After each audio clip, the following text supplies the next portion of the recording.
I remember the first time I met her mother. It was one of those early spring afternoons that tricks you into thinking winter's done with you. Sunlight dripped through the glass walls of that pretentious cafe they chose, the kind with lavender lattes and too many vowels on the menu.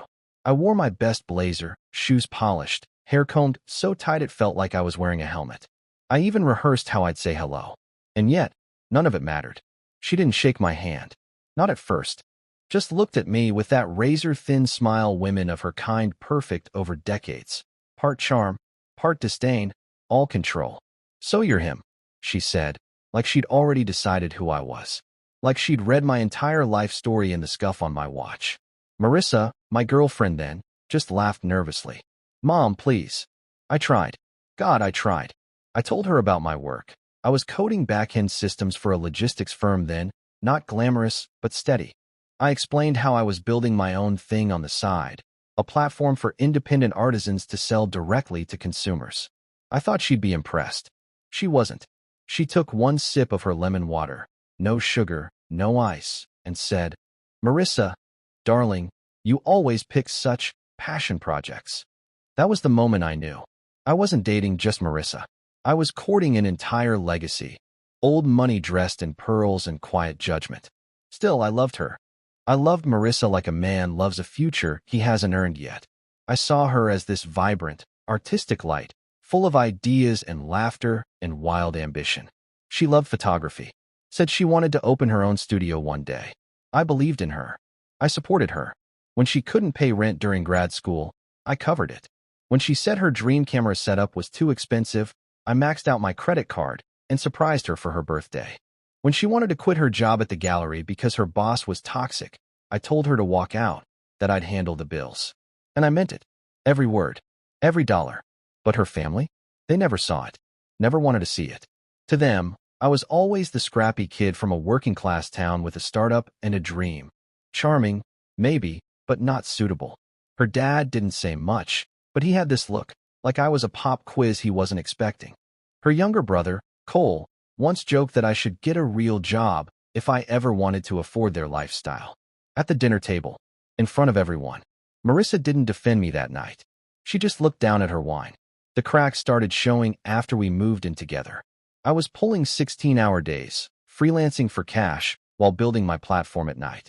The pressure was immense, but I believed we were building something. That she understood.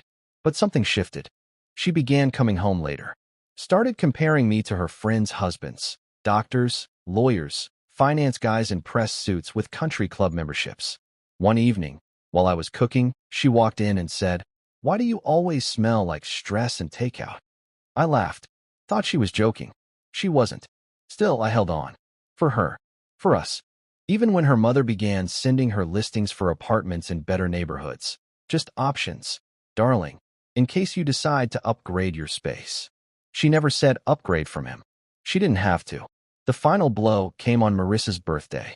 We'd planned this intimate dinner, just the two of us. But when I arrived at the restaurant, her entire family was already seated. Her mother looked surprised to see me. Her father didn't stand up. "Marissa," she kissed me on the cheek, then whispered, "Just smile tonight, okay? Smile." They spent the evening talking about Cole's new job in venture capital, how he'd just gotten a bonus big enough to buy a vintage Porsche. Her mom dropped hints about a family friend's daughter who had just married into the Winthrop estate.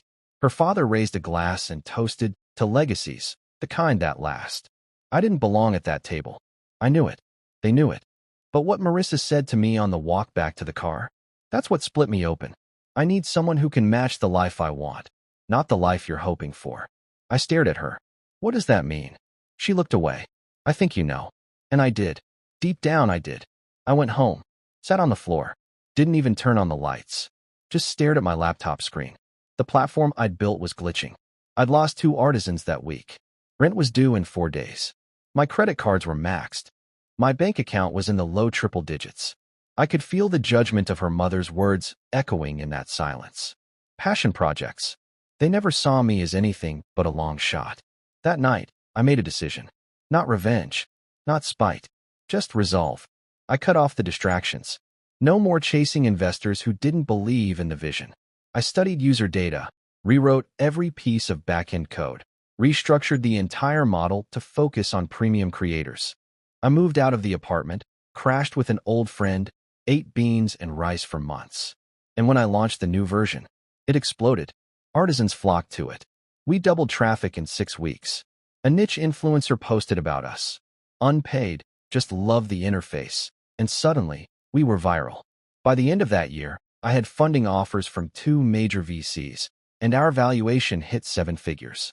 Marissa never called, never texted. But her mom? Her mom showed up again, not in person, of course. No, that moment would come later, far more publicly, and far more quiet than I ever imagined.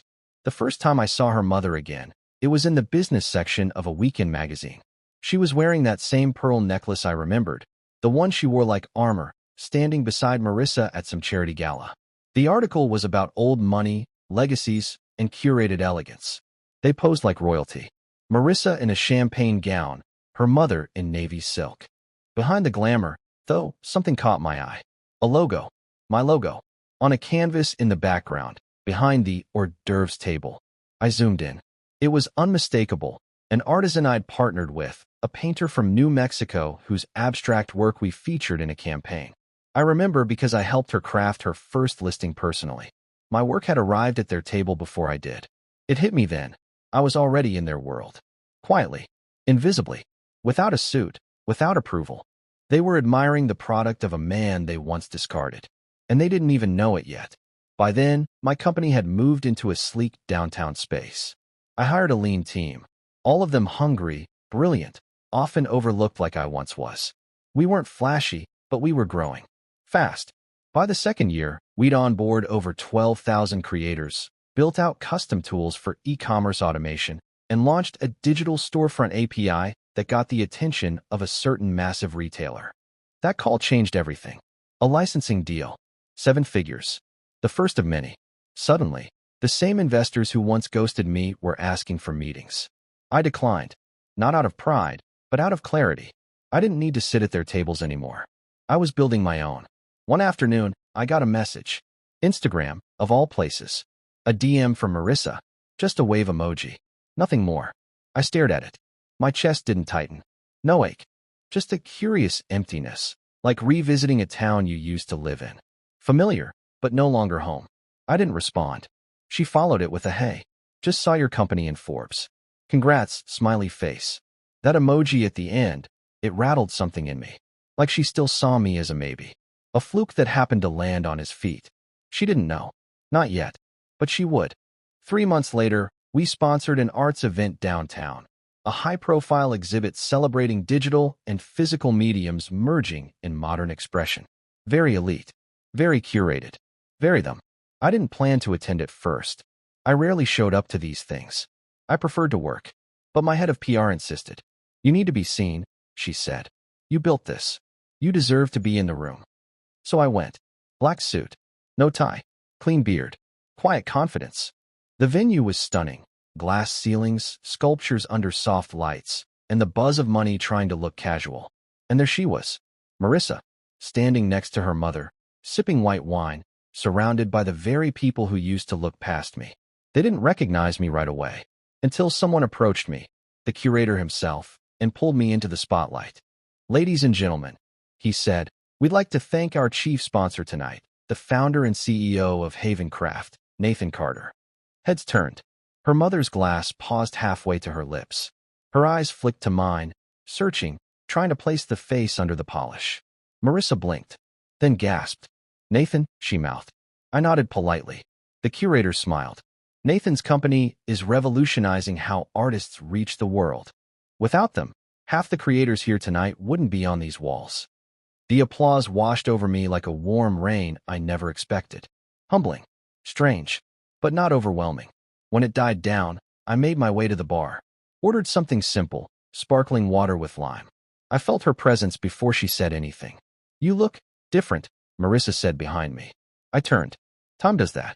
She laughed softly, nervously. I didn't know you were the sponsor. I figured that out when you didn't say hello. She looked down. I didn't recognize you at first. You've changed. So have you, I said. How's photography? She hesitated. I do more consulting now. Translation, it didn't work out. Her mother approached next, still graceful, still cloaked in pearls. "Nathan, you've done well for yourself," she said, like I was a garden she hadn't watered but was pleased had somehow grown. I just smiled. "Thank you. No hard feelings, I hope," she added, like the past was a casual misunderstanding. I took a slow sip. "None at all. After all, your voice was part of what pushed me. Without your encouragement," I paused. "Well, let's just say I owe you something." She didn't know if it was a compliment or a jab. That was the power shift. For the first time, they didn't have the script. Later that evening, a panel discussion began. I wasn't scheduled to speak, but they asked me last minute. I agreed. 5 minutes into my talk about access and equity for underrepresented creators, I caught Marissa watching from the second row, eyes wide, a little awestruck. Her mother sat beside her, lips tight. I told the audience how my company started. In a cramped apartment, broke, overlooked, underestimated. I didn't name names. I didn't need to. The room heard me, and they did too. Afterward, a man in a suit approached.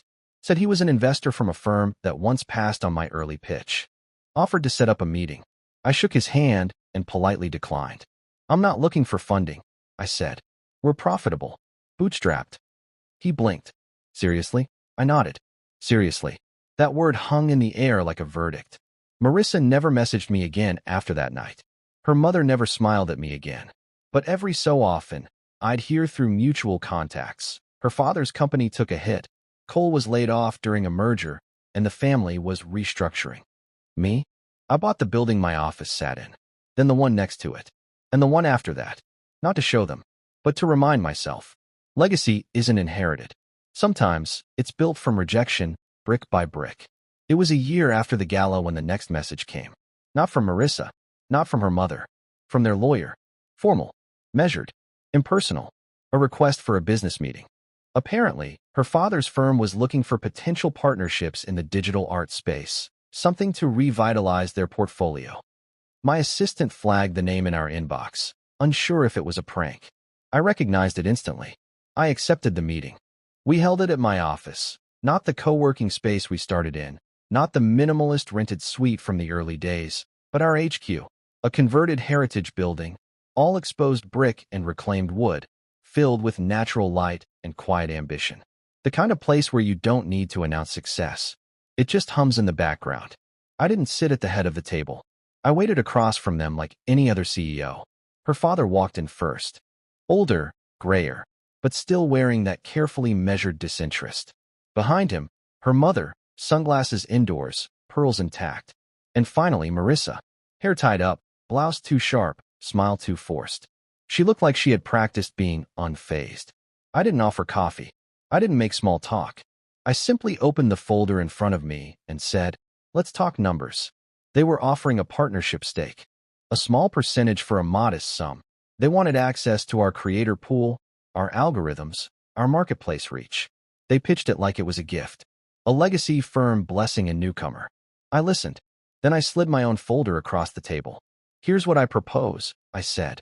They opened it. Silence. See, I'd already acquired a controlling share in one of their primary investors, a quiet purchase through one of my arms. They hadn't noticed. Now, with a little push, I had the leverage to call in a clause in their funding agreement. A clause that let me make an offer on their digital assets. Not a partnership. A buyout. Complete. Final. I watched the color drain from her father's face. Her mother's lips parted, like she couldn't breathe. Marissa stared at the paper, then at me. "You want to buy us?" she whispered. I didn't answer. I let the moment hang. Because the answer was already on the table. "I thought you weren't looking for revenge," Marissa said finally, barely audible. "I'm not," I said. "I'm looking for peace. And peace, for me, means never having to wonder if I'm good enough for someone else's table." I built my own. They declined the offer. Stormed out. But 3 months later, their board voted behind closed doors. Shareholders were tired of old leadership, of dwindling returns, of missed opportunities in a world moving faster than their pride. The vote passed. We acquired the firm in full. I never visited their office. Never stepped inside their marble lobby or sat at the desk that once turned my application away. I didn't need to. I already owned the lease. The papers ran the story quietly. A headline here, a feature there. Legacy meets innovation. They tried to spin it like a graceful merger. No one knew the history. No one needed to. Except them. A year after the acquisition, I received a letter. Handwritten. No return address. It was from her mother. The handwriting was still perfect, slanted, controlled. She wrote that she hoped I would treat the family's name with dignity. That what I had accomplished was unexpected. That maybe, deep down, she had always seen the potential but feared the risk. I read it once, then folded it and put it away. Not out of spite, just closure. Because I wasn't chasing their approval anymore. I wasn't the man at the Spring Cafe trying to impress a woman who refused to shake his hand. I wasn't the broke dreamer funding cameras and covering rent. I wasn't even the version of me that stood under the lights at the gala, finally being seen. I was someone else now. The man who walked alone by choice. Who built quietly. Who let rejection become his greatest capital. I still walk past that cafe sometimes. The one where it started. It's a boba shop now. College kids outside with laptops and headphones, chasing dreams of their own. I wonder if any of them feel the way I once did. Invisible, underestimated, waiting for their moment. I hope so. Because moments come. Not with applause. Not with fireworks. But with stillness. With a quiet offer placed on a table. And the power to decide who sits across from you. I'm not angry anymore. Not bitter. Just free. And I've learned something no legacy can teach. You don't need to belong to their world. You can build your own. And sometimes, it's better that way.